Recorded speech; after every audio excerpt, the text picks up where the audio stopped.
Chapter 8.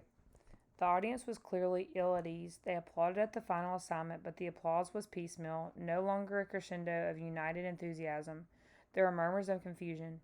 Jonas moved his hands together, clapping, but it was an automatic, meaningless gesture that he wasn't even aware of. His mind had shut out all the earlier emotions, the anticipation, excitement, pride, and even the happy kinship with his friends. Now he felt only humiliation and terror. The chief elder waited until the uneasy applause subsided, then she spoke again. "I know," she said in her vibrant, gracious voice, "that you are all concerned, that you feel I have made a mistake." She smiled. The community, relieved from its discomfort very slightly by her benign statement, seemed to breathe more easily. It was very silent. Jonas looked up. "I've caused you anxiety," she said. "I apologize to my community." Her voice flowed over the assembled crowd. "We accept your apology," they all uttered together. "Jonas," she said, looking down at him, "I apologize to you in particular. I caused you anguish." "I accept your apology," Jonas replied shakily. "Please come to the stage now." Earlier that day, dressing in his own dwelling, he had practiced the kind of jaunty, self-assured walk that he hoped he could make to the stage when his turn came. All of that was forgotten now. He simply willed himself to stand, to move his feet that felt weighted and clumsy, to go forward, up the steps and across the platform until he stood at her side. Reassuringly, she placed her arm across his tense shoulders. "Jonas has not been assigned," she informed the crowd, and his heart sank. Then she went on. "Jonas has been selected." He blinked. What did that mean? He felt a collective, questioning stir from the audience. They too were puzzled. In a firm, commanding voice, she announced, "Jonas has been selected to be our next receiver of memory." Then he heard the gasp, the sudden intake of breath, drawn sharply in astonishment by each of the seated citizens. He saw their faces. The eyes widened in awe, and still he did not understand.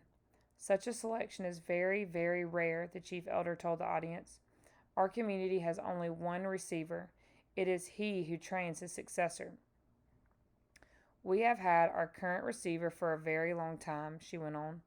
Jonas followed her eyes and saw that she was looking at one of the elders. The committee of elders was sitting together in a group, and the chief elder's eyes were now on one who sat in the midst but seemed oddly separate from them. It was a man Jonas had never noticed before, a bearded man with pale eyes. He was watching Jonas intently. "We failed in our last selection," the chief elder said solemnly. "It was 10 years ago, when Jonas was just a toddler. I will not dwell on the experience because it causes us all terrible discomfort." Jonas didn't know what she was referring to, but he could sense the discomfort of the audience. They shifted uneasily in their seats. "We have not been hasty this time," she continued. "We could not afford another failure. Sometimes," she went on, speaking now in a lighter tone, relaxing the tension in the auditorium, "we are not entirely certain about the assignments, even after the most painstaking observations. Sometimes we worry that the one assignment might not develop, through training, every attribute necessary. 11s are still children, after all. What we observe as playfulness and patience, the requirements to become nurturer, could with maturity be revealed as simply foolishness and indolence. So we continue to observe during training and to modify behavior when necessary. But the receiver in training cannot be observed, cannot be modified. This is stated quite clearly in the rules. He is to be alone, apart, while he is prepared by the current receiver for the job which is the most honored in our community." Alone? Apart? Jonas listened with increasing unease. "Therefore the selection must be sound. It must be a unanimous choice of the committee. They can have no doubts, however fleeting. If, during the process, an elder reports a dream of uncertainty, that dream has the power to set a candidate aside instantly.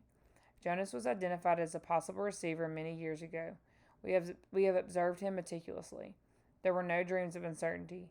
He has shown all the qualities that a receiver must have." With her hand still firmly on his shoulders, the chief elder listed the qualities. "Intelligent," she said. "We are all aware that Jonas has been a top student throughout his school days."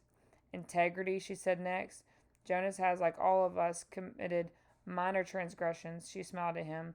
"We expect that. We hoped also that he would present himself promptly for chastisement, and he always has done so." "Courage," she went on. "Only one of us here today has ever undergone the rigorous training required of a receiver. He, of course, is the most important member of the committee, the current receiver. It was he who reminded us again and again of the courage required." "Jonas," she said, turning to him, but speaking in a voice that the entire community could hear, The training required of you involves pain, physical pain. He felt fear flutter within him. You have never experienced that. Yes, you have scraped your knees and falls from your bicycle. Yes, you crushed your finger in a door last year. Jonas nodded, agreeing as he recalled the incident and its accompanying misery. But you will be faced now, she explained gently, with pain of a magnitude that none of us here can comprehend because it is beyond our experience. The receiver himself was not able to describe it, only to remind us that you would be faced with it, that you would need immense courage. We cannot prepare you for that. But we feel certain that you are brave, she said to him. He did not feel brave at all, not now. The fourth essential attribute, the chief elder said, is wisdom. Jonas has not yet acquired that. The acquisition of wisdom will come through his training. We are convinced that Jonas has the ability to acquire wisdom. That is what we look for. Finally, the receiver must have one more quality, and it is one which I can only name but not describe. I do not understand it. You members of the community will not understand it either. Perhaps Jonas will, because the current receiver has told us that Jonas already has this quality. He calls it the capacity to see beyond. The chief elder looked at Jonas with a question in her eyes. The audience watched him too. They were silent. For a moment he froze, consumed with despair. He didn't have it, though whatever she had said. He didn't know what it was. Now was the moment when he would have to confess, to say, "No, I don't know. No, I don't. I can't," and throw himself on their mercy, ask their forgiveness, to explain that he had been wrongly chosen, that he was not the right one at all. But when he looked out across the crowd, the sea of faces, the thing happened again. The thing that happened with the apple. They changed. He blinked and it was gone.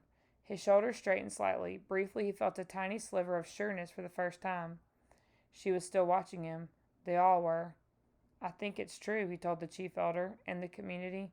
"I don't understand it yet. I don't know what it is, but sometimes I see something, and maybe it's beyond." She took her arm from his shoulders. "Jonas," she said, speaking not to him alone, but to the entire community of which he was a part, "you will be trained to be our next receiver of memory. We thank you for your childhood." Then she turned and left the stage, left him there alone, standing there facing the crowd, which began spontaneously the collective murmur of his name. "Jonas." It was a whisper at first, hushed, barely audible. "Jonas, Jonas." Then louder, faster. "Jonas, Jonas, Jonas." With the chant, Jonas knew the community was accepting him and his new role, giving him life the way they had given it to the new child Caleb. His heart swelled with gratitude and pride, but at the same time he was filled with fear. He did not know what his selection meant. He did not know what he was to become, or what would become of him.